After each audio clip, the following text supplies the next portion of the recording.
ছোটবেলায় যখন আমি এই স্কুলে যেতাম, আমি এই লাল বিল্ডিং এর পিছন দিক দিয়ে, এই জজ সাহেবের বাড়ির ওই দিক দিয়ে তখন আমি নীলফামারী হাই ইংলিশ স্কুলে পড়াশোনা করতে যেতাম।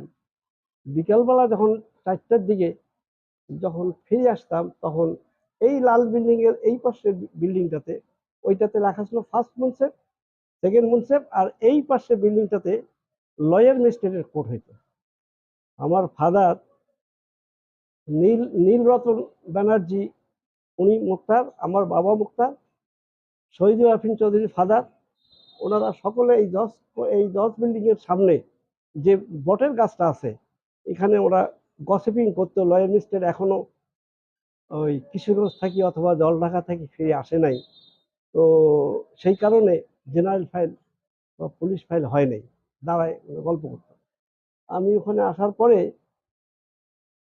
নীলরতন ব্যানার্জি মোক্তার সাহেব, উনি আমার বাবাকে বলতো, চৌধুরী, ওই যে ছোট চৌধুরী আসছে, ওইখানে একটা মিষ্টির দোকান ছিল যামিনী বাবুর, এত বড় একটা মিষ্টি পাওয়া যাইতো 2 আনা দাম।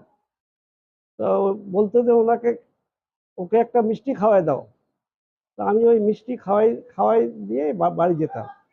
তখন থেকে এই যাওয়া আসা করতে এই কোর্ট প্রাঙ্গণের যে লোকজন আসতো এবং বাবার কাছে যে লোকজন আসতো, এটা দেখেই আমার ভিতরে একটা ইয়ে ছিল।